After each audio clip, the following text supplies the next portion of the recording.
जय हिंद।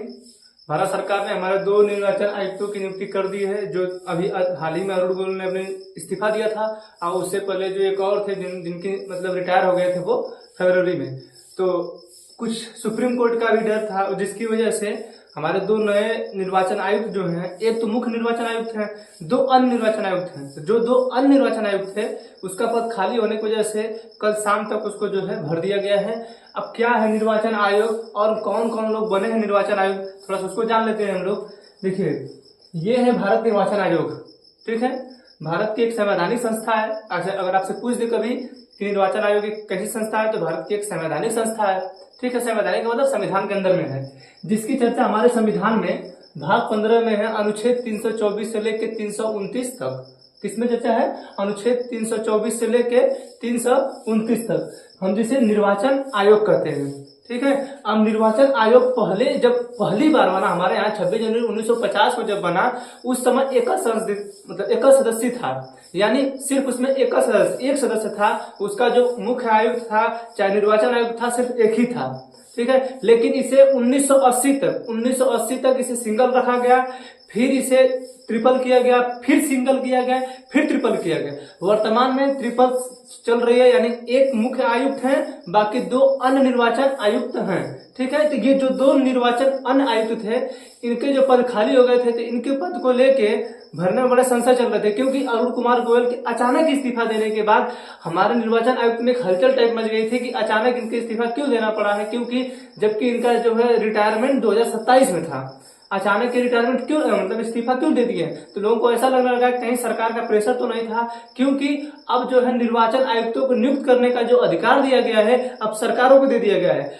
हालांकि अब एडीआर है, जो ADR association for democratic reform, ये जो कंपनी, ये जो एनजीओ है, इस एनजीओ ने याचिका दायर की सुप्रीम कोर्ट में कि मुख्य निर्वाचन आयुक्तों एवं अन्य निर्वाचन आयुक्तों की नियुक्ति के लिए उसमें CJI, chief justice of India, CJI की जरूरत हो, यानी उसमें उनका उपस्थिति अनिवार्य है।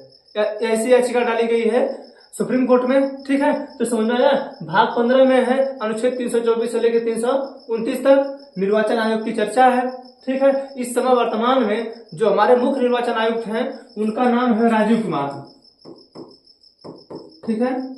राजीव कुमार हैं। हमारे भारत के जो पहले मुख्य निर्वाचन आयुक्त थे, उनका नाम है सुकुमार सेन, उनका नाम सुकुमार सेन है। और ये जो वर्तमान में है, ये है राजीव कुमार, ठीक है। अब आगे देखिए कौन कौन लोग बने हैं। देखिए, ये है ज्ञानेश्वर कुमार, ये भी आईएएस रिटायर्ड हैं। यहाँ है सुखवीर सिंह संधू, ये पंजाब कैडर के आईएएस रहे हैं, और एक केरल कैडर के आईएएस रहे हैं, ये भी रिटायर हो गए हैं, ये भी रिटायर हो गए हैं। ये जो आपको दिख रहे हैं, ये जब धारा 370 हट रही थी, तो उस समय जम्मू कश्मीर के ये कमिश्नर थे, सर्चिंग कमिश्नर थे ये, ठीक है। इनका बहुत बड़ा रोल है जम्मू कश्मीर की धारा 370 हटाने में, और वहां की सभी परिस्थितियों को संभालने में इनका बहुत बड़ा हाथ है, ठीक है। और ये जो आपको दिख रहे हैं, ये आपसे पहले NHI, national highway authority of India, जो भारतीय रोड बनाने, सड़क परिवहन नहीं है, उसके जो चेयरपर्सन थे ये सुखवीर सिंह संधू। चेयरपर्सन मतलब अध्यक्ष थे उसके एनएचआई के, ठीक है। तो ये अध्यक्ष रहे एनएचआई के। और ये जो है पीछे जम्मू कश्मीर के जब धारा 370 हट रही थी, उस समय बहुत बड़े सहायक थे ये। इनका नाम है ज्ञानेश्वर कुमार, इनका नाम है सुखवीर सिंह संधू, ठीक है। एक और है, उनका नाम है राजीव कुमार। ये देखिए, ये 2 अन्य निर्वाचन आयुक्त हैं, वो मुख्य चुनाव आयुक्त हैं। सबकी पावर एक ही है, ऐसा नहीं कि जो मुख्य निर्वाचन आयुक्त है उसका पावर अलग है, बाकी अन्य 2 लोगों का अलग है, कोई ऐसी शक्ति नहीं है, तीनों लोगों की बराबर है। वो सिर्फ उनको, जो राजीव कुमार है, उनको एक नाम के आधार पे बना दिया गया है कि नहीं, आप मुख्य निर्वाचन आयुक्त रहेंगे, ठीक है। बाकी पावर जो है सबकी सेम है। अगर किसी भी चीज पे फैसला लेना होता है तो बहुमत से होता है, यानी 2-1 से ही होगा, समझा रहे चीज, होगा तो 2-1 से, तो नहीं होगा, ठीक। तो ये यहाँ पे ये है, यहाँ पे ये है, ठीक है।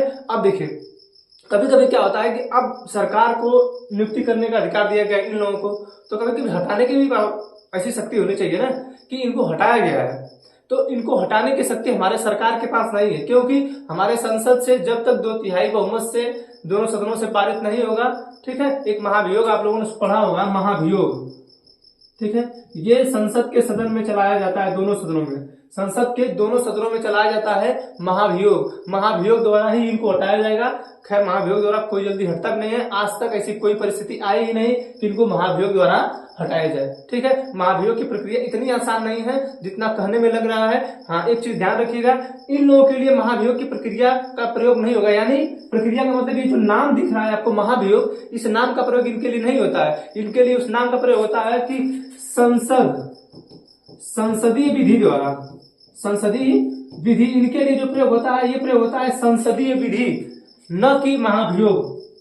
पूरी प्रक्रिया वही है, पूरी प्रक्रिया। महाभियोग का प्रयोग जो किया जाता है वो राष्ट्रपति को हटाने के लिए किया जाता है, लेकिन जो प्रक्रिया राष्ट्रपति को हटाने के लिए की जा रही है वही प्रक्रिया हमारे चीफ इलेक्शन कमीशन या अन्य इलेक्शन कमिश्नरों को हटाने के लिए भी किया जाता है।